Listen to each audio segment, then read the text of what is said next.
안녕하세요, YP스페이스입니다. 인테리어 상담을 하다 보면 많은 분들이 공통적으로 심사숙고하시는 공간이 있는데 바로 주방입니다. 주방은 인테리어의 꽃이라고 불릴 만큼 매우 중요한 공간인데요. 미니멀 인테리어가 대세인 만큼 주방에 따라 집의 분위기가 확 달라지기도 하죠. 이렇게 주방이 중요한 부분이다 보니 상담 전부터 혼자 열심히 구상하고 고민해서 오시는 분들이 많은데 상담을 진행해보면 현실적으로 불가한 경우가 참 많아요. 나름 비슷한 주방 구조를 참고하신 거겠지만 이 10cm, 20cm 때문에 불가능하다고 이야기하게 되는 공간이 바로 주방입니다. 거실이나 방 같은 경우에는 창문과 문의 회전에만 걸리지 않으면 아무렇게나 배치를 해도 큰 문제가 없지만 이 주방은 개수볼이나 분배기 후드까지 있어서 생각보다 단순하지가 않아요. 그래서 오늘은 주방 구조를 바꾸실 때 꼭 참고하셔야 할 항목들, 즉 체크리스트를 말씀드려 볼게요. 첫 번째는 개수볼 위치입니다.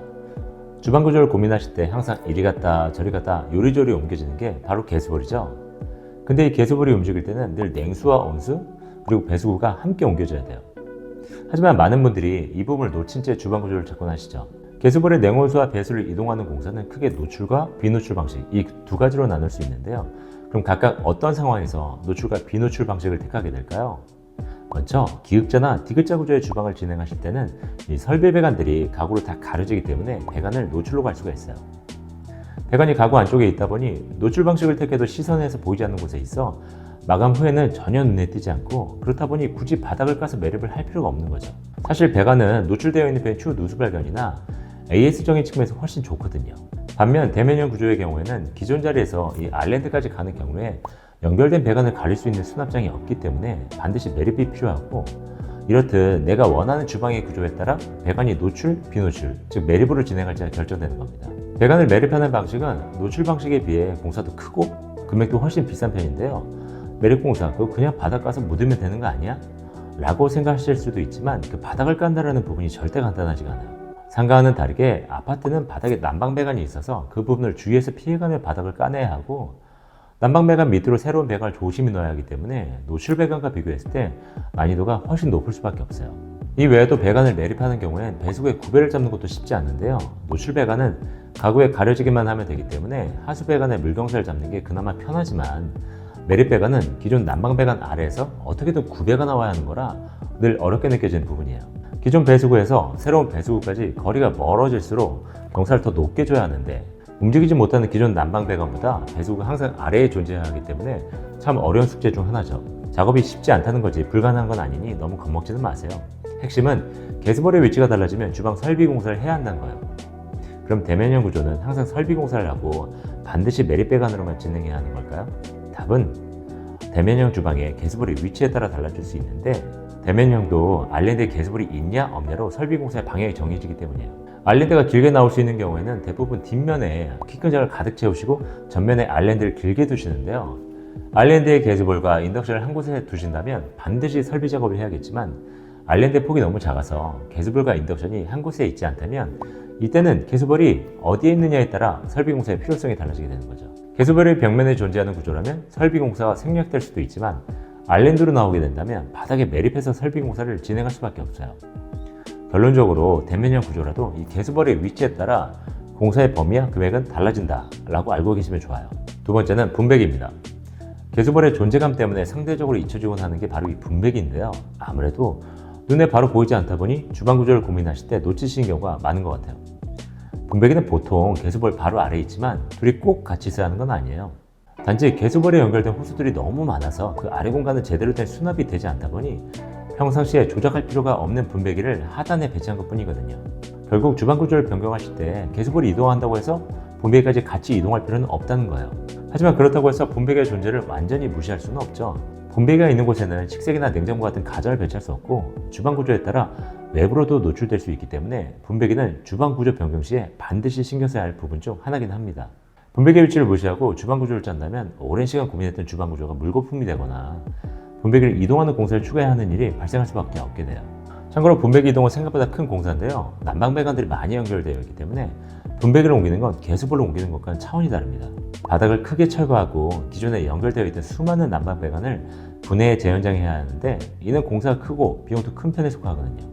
그래서 주방 구조를 고민하실 때는 현재 개수볼 하단에 분배기가 있다고 가정한 후에 분배기 이동을 하지 않는 상태에서 최대한 주방 구조를 잡아보시고, 그럼에도 괜찮은 구조가 나오지 않는다면 그때 옮기는 방향으로 가는 게 가장 좋다고 생각합니다.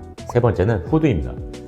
후드는 인덕션 위치에 따라 함께 움직이는 짝꿍 같은 존재인데 주방 공사 시에 인덕션 전기 용량만 생각하시고 후드 배관 경로는 고려하지 않으신 경우가 참 많아요.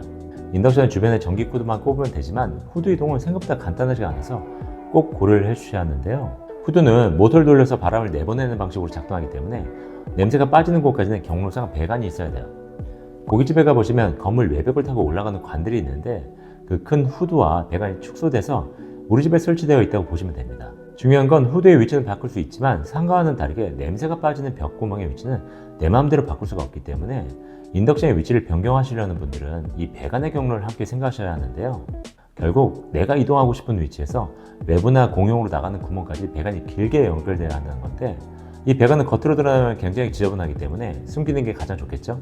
천장이 깊으면 안쪽에 숨길 수 있어 가장 좋겠지만 구축의 경우엔 천장에 깊이가 나오지 않아서 그마저도 불가능한 경우가 많아 주방 쪽만 천장을 낮춰 배관을 감출 수 있는 공간을 만들어 주거나 상부장을 단 후에 맨 윗칸에 배관이 지나갈 수 있게 비워서 설계하기도 합니다.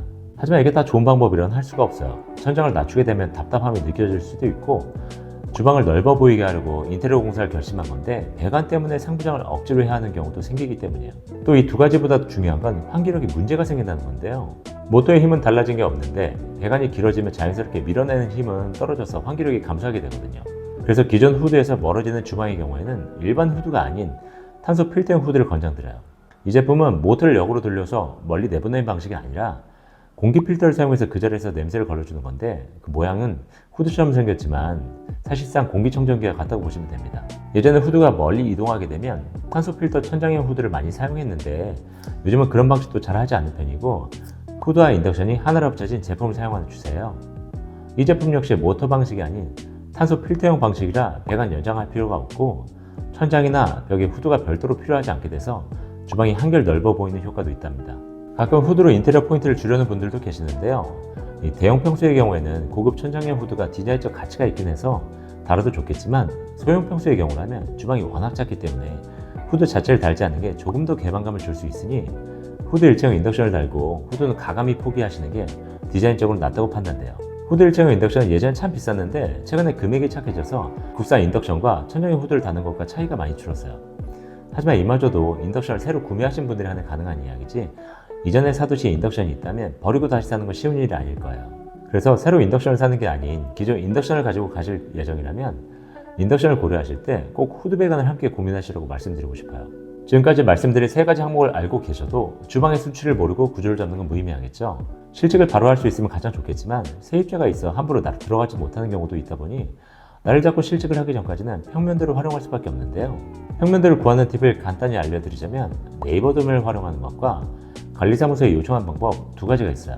먼저 네이버 도면은 검색창에 해당 아파트를 검색하면 쉽게 얻으실 수 있는데요. 문제는 아파트의 세대수가 적거나 타입이 너무 많은 경우에는 일부 타입이 생략되기도 해서 우리 집에 딱 맞는 도면은 없는 경우가 종종 있어요. 또 아파트에 따라 숫자가 대략적으로 나온 게 있고 없는 것도 있다 보니 네이버 도면은 복불복인 경향이 있긴 해요. 그래서 대안이 건축 도면을 활용하는 건데요. 이건 앞서 말했듯이 관리사무소에 요청하시면 쉽게 구하실 수 있어요. 관리사무소에 전화를 해서 이메일로 받아보시거나 직접 방문하셔서 출력을 해달라고 하면 바로 주실 거예요. 이 도면을 활용해서 대략적인 구조를 파악해 보시면 조금 더 도움이 돼요. 이렇게 해서 주방 구조를 고민하실 때 꼭 고려하셔야 할 체크리스트 4가지를 알아봤는데요. 도움이 되셨는지 모르겠네요. 지금까지 설명드린 것만으로는 여러분이 주방 구조를 완벽히 잡기엔 무리가 있으실 거예요. 주방 설계가 가능한지 확인하는 가장 정확한 방법은 현장 실측과 주방 전열 제품 픽스 후에 설계를 하는 것 뿐인데요. 하지만 그럼에도 이렇게 대략적으로나마 파악을 하시고 상담을 가신다면 업체에서 하는 모든 말이 이해가 되고 고객님이 원하시는 구조에서 더 디벨롭을 하거나 더 나은 구조를 제안하는 게 수월해지실 겁니다. 제가 말씀드린 4가지 항목을 무시한 채 실현이 어려운 구조를 가져오시면 그게 불가능한 이유를 설명하는 데 시간을 모두 써버리게 되니 영상 여러 번 시청하시고 꼭 참고하시기 바랍니다. 이번 영상도 인테리어를 준비하시는 모든 분들에게 많은 도움이 되었으면 하고요. 영상을 시청해 주셔서 감사드리고 다음 영상에서도 뵙겠습니다.